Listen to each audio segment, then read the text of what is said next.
কারণ ভারতের সংবিধান থেকে সেকুলারিজম ওয়ার্ডটাকে সরিয়ে দিতে হবে। নমস্কার, আমি সুজয় মন্ডল, এস কমান্ডো। আপনারা জানেন গণতন্ত্র চতুর্থ স্তম্ভকে বাঁচানোর জন্য এবং সংবিধানের পক্ষে এবং সংবিধানকে বাঁচানোর জন্য, দেশের সুরক্ষার জন্য, দেশের সেকুলারিজমের একতা, হিন্দু মুসলিমের যে ভাইচারা নিয়ে আমি একটা মামলা করেছিলাম হাইকোর্টে। Bangla, my lord, assured some priority. My lord, hate speech cannot be, my lord, permitted at the cost of cheap TRP. I have filed, my lord.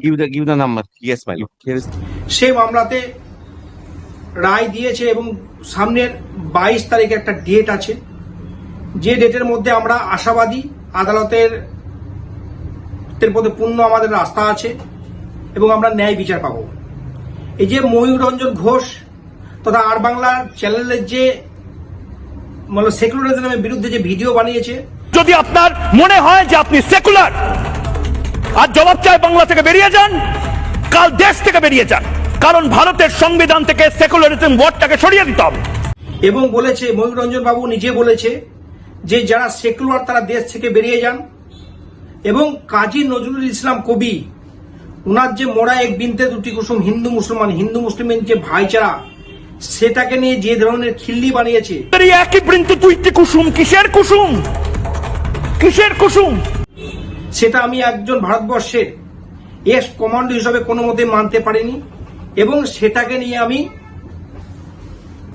Police station এবং সাইবার ক্রাইম এবং আমি কলকাতা হাইকোর্টের আইনের এবং সংবিধানের পক্ষে দ্বারস্থ হয়েছি। কারণ আজকে যদি প্রতিবাদ না করেন, এর পরবর্তীকালে হিন্দু মুসলিমের দাঙ্গালে পুরো বাংলা তথা ভারতবর্ষটাকে শেষ করে দেবে এই সেকুলারিজম ওয়ার্ডটাকে নিয়ে এবং যে হিন্দু মুসলিমের ভাইচারাকে নিয়ে। তার সঙ্গে সঙ্গে বলি, আজকে যে মিডিয়ার যে চতুর্থ স্তম্ভ যে সম্মান, চতুর্থ স্তম্ভকে যে ভরসা করে, চতুর্থ স্তম্ভের উপরে যে ভরসা মানুষের, সেই ভরসাটা আস্তে আস্তে চলে যাচ্ছে। অতএব আজকে যদি আওয়াজ না তোলেন, আজকে ময়ূর রঞ্জন ঘোষ বলেছে, কালকে অন্য কোনো মিডিয়া বলবেন। অতএব শুরুতেই যদি শেষ না করতে পারেন, কিন্তু ভয়ঙ্কর একটা রূপ নিতে পারে।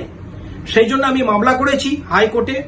আপনারা দেখেছেন, উনি মিডিয়াতেও দেখেছেন, এবং সত্যের সাথ দিয়ে সংবিধানের পক্ষে আমি লড়াই করছি।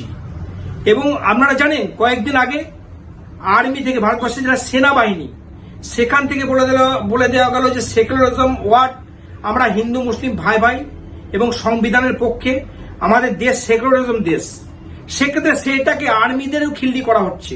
मैं इससे बिल्कुल स्पष्ट करना चाहती हूं कि India is a secular nation और हमारी सेना भारत के कॉन्स्टिट्यूशनल वैल्यूज की एक बहुत प्यारी झलक है। কারণ একজন ভারতবর্ষের সেনাকে যদি খিল্লি করা হয় এবং ভারতবর্ষের সেনার উপরে, দেশের উপরে যদি কথা বলা হয়, তার বিরুদ্ধে যদি অ্যাকশন না হয়, তাহলে কিন্তু পরবর্তীকালে ভয়ঙ্কর পরিস্থিতি নিতে পারে। তার জন্য আমি মামলা করেছি এবং মামলা বিচারাধীন ব্যবস্থা চলছে। বিচার, সত্য বিচার পাবো।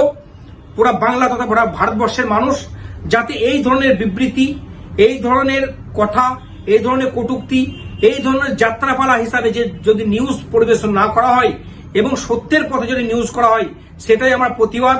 আজকে আপনাদের সকলের জনসাধারণের তথা আমাদের সত্যটাকে জানা উচিত, সেই জন্য কিন্তু আমি আজকে মামলা করেছি। কারণ এছাড়া কোনো রাস্তা নেই।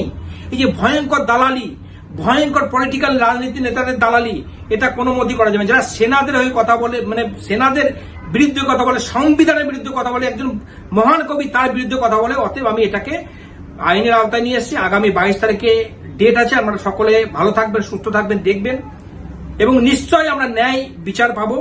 সংবিধানের পক্ষে আছি, ভারতবর্ষের পক্ষে। জয় হিন্দ, জয় ভারত, বন্দে মাতরম, জয় হিন্দ।